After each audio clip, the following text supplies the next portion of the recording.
Alrighty. Howdy Neighbors and welcome back to It Gets So Lonely Here. Last time, we got buried alive, who was surprised. And now we're in a castle, so whoops. That seemed like very long ago. You were still in the forest, running for your life amongst the tall, imposing trees.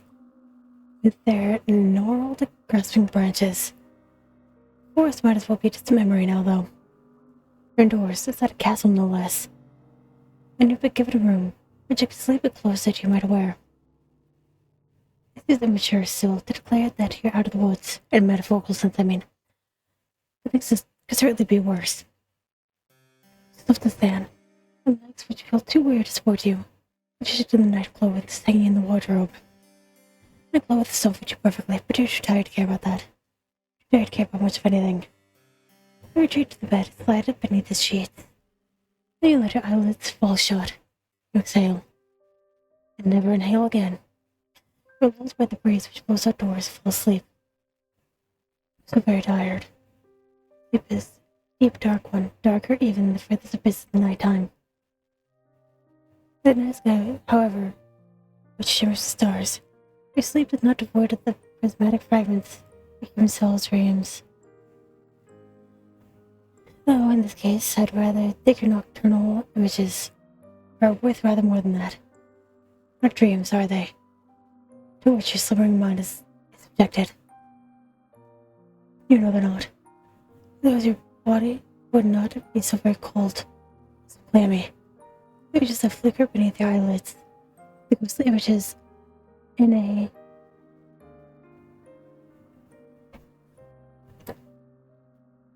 Oh, we are gonna look this up right now. I don't even know how to begin to pronounce that, but it does look very interesting. Oh, it's like when you make a cake, it has those images on it, but they're evenly spaced out, and then like you'll rotate the cake and it looks like it's moving. Like that. Instead, memories. Not really dreaming, remembering. Remember the girls who slept in the dormitory. Now the boys, they didn't use the shower first, so you were less for breakfast. Remember how you finally did arrive at the dining hall. The most desirable morsels had already been snaffled up with the girls who got there earlier. Struggled too to find a seat. But you finally did get your hits of food. Nobody wanted to sit with you. The girls all acted like you were a leper. Save for when they wanted favors. They never asked to be these favors mine. Why would they? To them, father's prestige didn't matter. They were all wealthy ladies too. Even wealthier than you. Nobody, the heirs, graces, the princesses. How was anybody supposed to stand out? You stood out. At least your class. Just because you were one of the smallest, the frailest, sickliest. Always go down with colds in the winter. Or hope did not stop the other girls from treating you as a servant, though. They remembered you existed, of course. But you learned in life. As you dwelled within the stone walls of the conservatoire. Carry school bags across fields. Pack mule. Think of the evenings the girls in the dormitory had you sewing the messy buttons and ironing out the creases with the wrinkles in the uniform. If asked if there was an odd job that needed performing, you would always be asked. The girls did not ask you. That would have been too civilized. They ordered you instead. And as they ordered you, they laughed at you. They laughed and they laughed and they laughed. After hurt, but considerably less than the kicks did, and the slaps and the pinches. Pea and cheese. During an embroidery lesson, one of the classmates had an accident with their sewing scissors. She stumbled, or at least pretended to.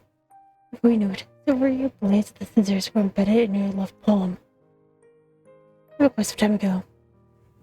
When you were even littler than you are now, but you can still remember it. A lot. So sharp. They perforated your skin. Not all the way down to the bone, but not to bleed. And blood, bright red, strawberry jam all over your embroidery. When your professor saw, she shrieked. She turned pale. As way, she looked for a few moments, as you might faint. But you were the one who was in pain. So looked at your face, and Beard looked at your hand. I wanted to know why you couldn't be more careful.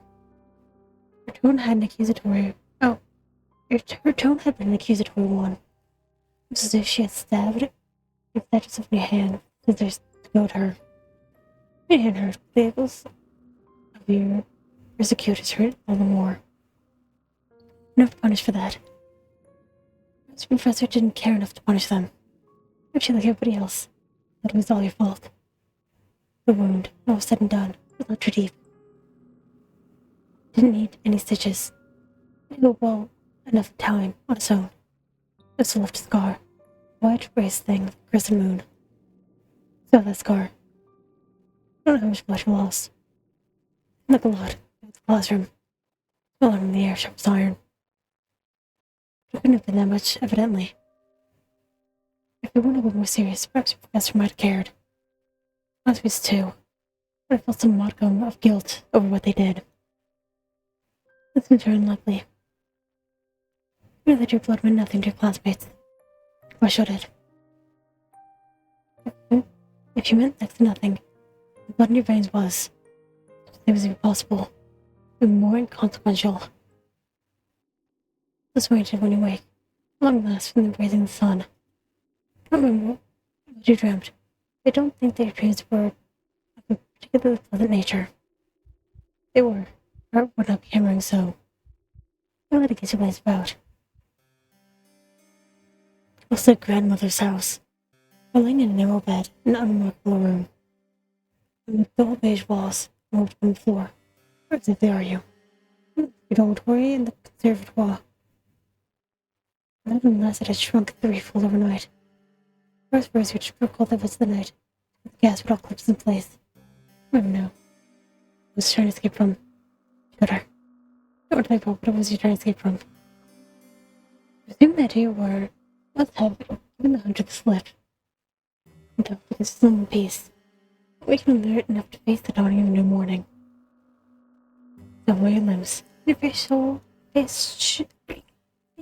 cannot say that word. Facial appeared to be in the correct configuration. Well enough to be getting along with. One of bed and blink. It was your discovery. You see, laying upon your sheets a garment. Garments actually. Black and white. Onto a neat white square. It would be Maiden's outfit. So, it would not be surprising. You know, all a visit to the princess the night prior. An invitation saying must be your latest maid. The rule she wants you to assume. You have no qualms with it. Or purple to another role. Or to the other role you played last night. I was so worried and pursue her. Your fingers get the temple maid's attire. Quickly stops the touch, of course, like you expected. It was rather fine. Where's the put them there? Someone worries it away them. We're not girlish enough to deny her hospitality. Reach from your bed. Then dress yourself, unbuttoning the front of your plain white nightgown and swing it aside. That's accomplished. You clad yourself in a new attire, black, white, and eminently sensible. Before away from the girl that you once were. I expect with the always, but something within you seems to have changed. You're a student. Not as long as you mean to reside within the princess' castle. You'd far rather be a servant. Assured your new-found identity, you retreat from your chamber. Get rid of the mistress's bedroom. A large room with many rooms and many hallways to connect them. You find yourself permanently lost. I don't remember where the princess's bedroom was. You're rather disappointed when, for relief, your eyes snagged on a stairwell that looked rather familiar. To the way. On these steps, your footfall is cushioned with plush carpet. Lines them. When you way down a small hall, you burst the night prior. Remember doesn't feel like this bedroom ought to be. It's here. Open the door. You receive nothing in the way of response. It's all bed. And briefly, whether you wait, she's risen on her own accord. But no, hide the sky and be ashamed of the princess of the day. You ought to said to rouse her.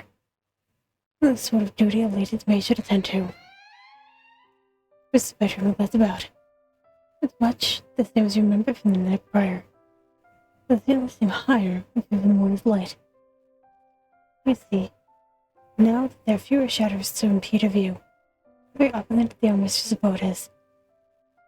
Her armoire is large and imposing, as is the grate, in which she would be expected to keep a fire lit during the nights. Herself, meanwhile, is cold on her side beneath the sheets, looking less grandiose than title would suggest. She is attired in a nightgown with frills, and her hair is split across her pillow, spelled gold. Her slender arms, meanwhile, she holds to her chest as a doll, the same one as she was setting last night. The doll must be your favorite. But they wonder what the doll's name is. Though you do not suppose it matters all that much. You'll make your mistress. I'll let the princess, but she lives unresponsive. Her eyelashes are still sewn tightly shut, and her lips burst to slumber. She lips to and sigh. Who knew that the job would be easy? Getting hold of the princess, and this time she replies. This is not a very verbal one, however. Then turns away from you, close to your chest. No longer. This sounds so disheveled. You do not take pity on her. But anything like conservatoire, save for knowledge pertaining to the respiratory tracts of fish, is that one must be cruel to be kind. I think that adage is practice any great success in conservatoire, but perhaps it would be more of an impact upon the princess. I was going to wake up, more sternly this time, and not let her sleep. She has slept long enough already. Or sovereignly, really. To be in bed at such an hour. Defeated the princess' eyes. Alright, I can see I can't twist you around my little finger. I'm up. You don't even nag me. She pressed the princess from bed and put her doll to one side. You set up. What? What is that? The princess brushing her hair, in which she submits willingly. A cat might allow its fur to be brushed. Allow yourself to ponder, when the bristles of the princess brush through her hair. I wonder if the soft it feels against your skin. A fierce query from the princess. All right, dear one. Spare your senses. Or are the lost thought there? Look lively now. Want the princess to catch wind of your delicious thoughts, would you? Thought that you had learned your lesson about that already. Quickly chastened, finished the princess's hair, and set the brush aside. Princess dress is taken care of. You must sit on her attire. Remain seated upon the edge of the bed, looking at you, sconce, and ask you to avert your eyes. Wish make any motion of divesting yourself of her nightgown. But it seems so she expects you to undertake this task on your own. But alright. The princess much. You don't wish to impinge on her modesty, but she only laughs. It was alright. What you're supposed to do, the lady's maid. So being dressed and undressed. Not a bit squeamish about it. She might not be a bit squeamish about it, but you are. I've seen a naked woman before accepting yourself. Even then, however, always just an interest furtively at wanting to examine your body any longer than strictly necessary. Never much like the way you looked. Get a lot for real. A few objections, but the princess sweeps them to one side easily. It's alright, maybe princess, but both people underneath all of our clothes. I doubt we look much different. You're not sure about that. I have seen the princess unadorned.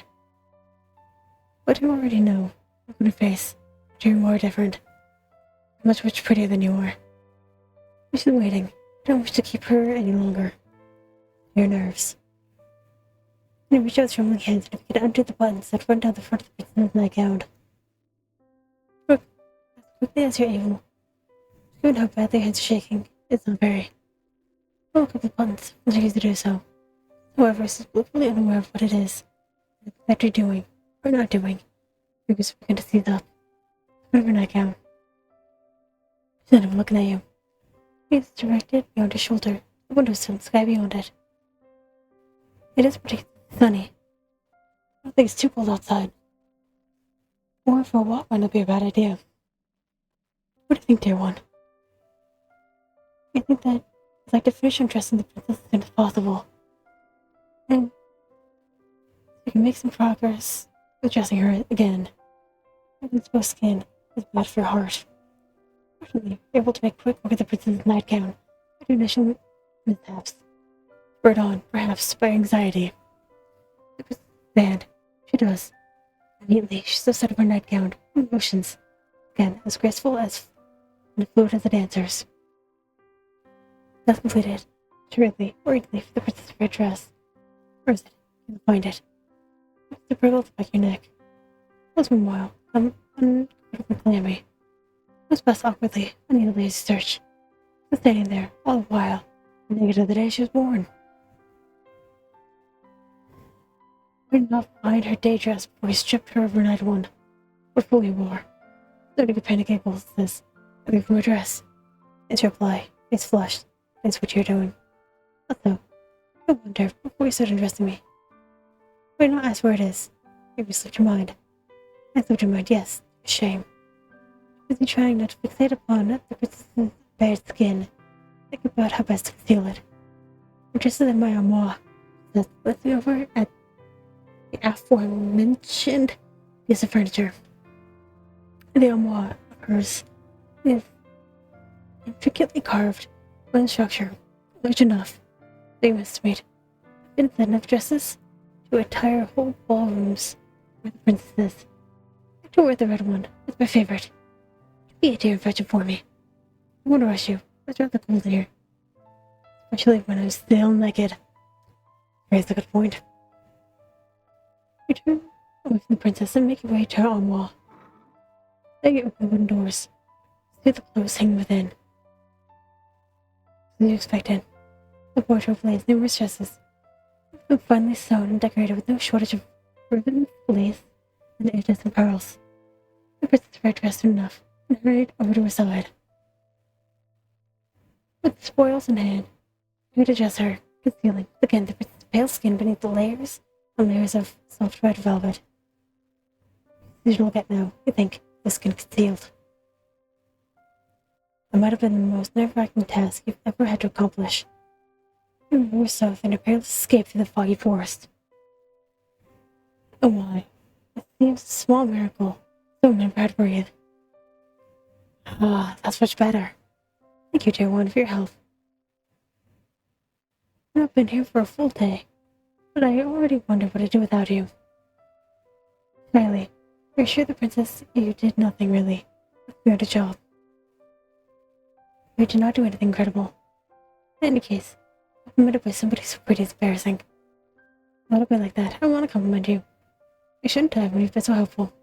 You were not to it anyway. You're really pretty too. My, your face flushes from this, more deeply than ever before.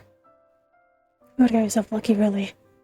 With all this excessive blushing, the princess does not possess any vampiric tendencies. Are we sure? Are we sure? Make yourself quite an easy target. Now, the princess declares, I'm going for a walk. It's a nice enough day. I'm so very bored being cooped outside. If they have any particular objections to raise with this remark, I think the princess might have a point. Although expensive, I'm stifling. Also, so very thick. They put you in might have crypt. The acquiesce, assured. Just quiet.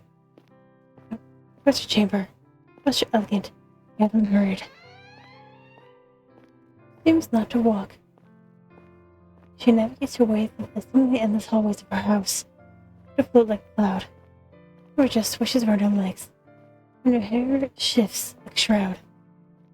The courtyard, meanwhile, is sadly lacking in comparison to the princess's beauty. courtyard is fenced in by the castle's walls. Look, in the dark of the midday light, imposing, the closure standing sentient. The sun is out. It's not particularly bright. Neither is it particularly warm. The courtyard itself, meanwhile, instead of disarray. The birds are in shambles, all overgrown with weeds. Rather depressing. The castle might be grand in scale, but the courtyard itself is simple. Lived in, to a claustrophobic degree, like a coffin. We know all about those. The princess, however, seems to not share your dolorous mood. Instead, elated at her newfound surroundings, smile unwavering. She gambles with the lamb, putting hither and thither, as she examines the weed of its flower beds. The frolicking comes to the seas, however, her bush, with bright red roses. Oh, how very pretty. Do you not think they're gorgeous, dear one? Flowers are not too disappointing, you suppose. Think for a fine spectacle, in fact. Look at flush of color, contrasted with the dullness and the drabness, which permeates the rest of the courtyard. The flowers in their beds are wilted, withering things, and also for these roses. They're a rich, bright red, just like blood. Their heads so full, they seem to droop beneath the weight of their own engorged petals. They're pretty in a sense. There's something unsettling about them too. And that is also obscene. Why these roses become so very red? What's staining them? Possibly, or what could be possible that these roses have drained the life of the other flowers, struggling to grow within this garden? Fanciful thought, but simply divine. And the roses always satisfy spirits. They really are my most favorite flowers. So I must pick some of them. So I could use them to decorate my bedchamber. Could use a bit of color. Reaches out to pluck one of the roses free from its resting place. Was the brethren. Watch her. Breastfeeded, anxious that the gesture might result in a perforated flesh or with blood. It's not as clumsy as you fear. Or she's not. What do you think she is, you? And then worrying about other people. Might be better served if you're worrying more about yourself. This bolts her newly offered rose to her nose and inhales. Now it's falling shut. Flower's sweet scent washes over her. And with silence pass. Princess begins to toy with the petals. To adorn the flower's crown. Now let me see. I wonder what fate has in store for me. She loves me. She plucks a petal from the flower's overburdened head. She loves me not. Continues its childish incantation, while stripping them more slowly and methodically of its petals. Flutter about the princess like bloody snow. The voice, meanwhile, echoes throughout the courtyard. More melodic than the strains of a pianola. Loves me, she loves me not. She loves me, she loves me not. Fingers hover over the final petal. She crowns her newly denuded flower. Then with a triumphant smile she declares, she loves me. I knew it. Where's the princess? Amused by her girlish good cheer. The little mantra she had been reciting is one you're familiar with. It was in the conservatoire. Also used to engage in this little game. Once, at least, we believed that a fairy tale prince would whisk them away. I would participate in this game myself. You were a child. Never pinned your hopes and dreams on the handsome prince. Which of the princes has always been minimal. Hell yeah. Who's a fair princess, though? Well, that's a different matter altogether, isn't it? Lily asked the princess whose love she wishes to court. A court which makes the princess giggle. Oh, dear one, who else could I be thinking of? Naturally, I was thinking of you. Naturally. So easily. Though you ought to have suspected as much, and indeed, what if you did? I want to believe. Part of me was afraid to.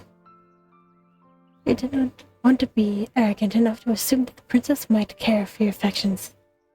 Read blush, and she's almost as red as the roses. The princess laughs. She laughs and laughs and laughs. Her voice clear and sweet, like a nightingale's song. It's the funniest thing she's ever seen. I never liked being laughed at. When you dwelt within the walls of the conservatoire. But it is different with her. You have not known her for all that long. Your word interest by her snared. You wrapped your around her little finger. Why? The laughter tapers off, a series of giggles as, smiling, rubs her eyes to the back of her hand. That's quite an amusing diversion. But I just had an idea. Look at the princess curiously. What idea? Did you tell? I begin to guess. Out of all this, it must boring you, the princess said, tossing the roses, fifth stem carelessly into the ground. You should give it a try. Please do, it'll be fun. She retrieves the second rose in the bushes, quickly snapping it between her fingers and offers it to you. It's a good face in store for you, too. Not the princess, to very enthusiasm. I was doing childish games. It might not be the best use of your time, but the princess is very determined. You would not wish to hurt her. No, I'm really ending. The casualty of this game will be one singular rose. The rose the princess is holding toward you. Reach out, me to the princess over, but oh no. Clumsy, seize the stem of the rose. Touch it to her strength. The heart of the rose might be pretty. What a rose that has bright flowers. So for the ones too. That you are now become painfully reminded of. You place your finger in a gasp. Sit back. Your skirt switching over your ankles. Fingers stinging as your eyes. You ought to be more careful. You're so stupid. Oh dear, you're bleeding. He exclaims, alarmed. She frowns. My fault. I must have just the game. That's not what happened. Please let me take care of you. You can do that. Hey, and have a handkerchief in her pocket. She might staunch your wound. Take your handkerchiefs with them. Was they silken ones? It was what they give brave knights tokens of their gratitude. It was the aforementioned knights that's fully slain dragons. This can hardly dispense kisses as favors. It simply is not done. So you thought, but still, we're single knit. Anything but ordinary. Handkerchief out of her pocket, she instead her white slender fingers around your hand. As though handling a precious object, raise your hand with a fix all the while. And beads startling crimson red that are oozing directly from your wound. Just lower lip. She dips her head. God, are we playing Doki Doki Literature Club? I think we are. One of her nails isn't colored. Milady, you missed one. Perhaps we can remedy that situation. Mouth, a sigh which borders sensuous. Sniffs your injured digit between teeth. The princess is not supposed to give stop appreciation. It would be an original kiss, but it was intimate regardless. Startlingly so. It's in the lips. They're as red as any rose. Those are an index finger. And the one the princess. Ugh. I already don't want to read this. I'm trying to expect this. That's the princess what she's doing. Oh, there's less of you. Look, turn your finger. I tell you. It's bleeding. It's gathered as much, but I'm being comfortable, am I? That's not what you say. She's making you per se, but rather awkward. Expected is all. Do not worry that it's unhygienic. Unhygienic? Blinks. Your picture of innocent. It's funny, really. Fingers in this. What do you mean by that exactly? What is the best way to take care of cuts? My nursemaid used to do it for me when I was a child. What are you supposed to do? You ask, your voice catching your throat. Did your nursemaid ever staunch your wounds? My mouth, she grew older. No, my nursemaid was dismissed when I was 8 years old. That's the normal way of things. I had my lady's maids look after me then. Interesting. Have they ever cleaned rooms like this? No, Princess, smiling mischievously. I'm not clumsy enough to call myself silly. Well, that was quite a sharp retort. You didn't expect it. It isn't even redder. For such a thing is possible. This might perhaps be to your benefit. Oh, look, a flood of flow to your face. Go to your finger and the balloon will stop. It stopped. It's not a deep one. I hate it. Finally, personally confident that she was scorned of her feelings were deemed unnatural for the first time. At this point, you should be used to rejection. I think so. It's much more than any thorns of yours ever could. Days passed following your mischievous, famous adventures in the Rose Garden. Relaxed, her sort of manner. The mad dash of the forest at the beginning felt like a distant memory. Or so, seriously recall the raw fear you once felt when you left your life. You weren't to be had when you were the princess. You would have nowhere else to run. In any event, no longer any reason to run. Not the most tormented you have, unless begun to recede. And I feel like she's about to go down, so I'm gonna go ahead and end this episode here. So anyway, thank you very much for watching, and hopefully I will see you later.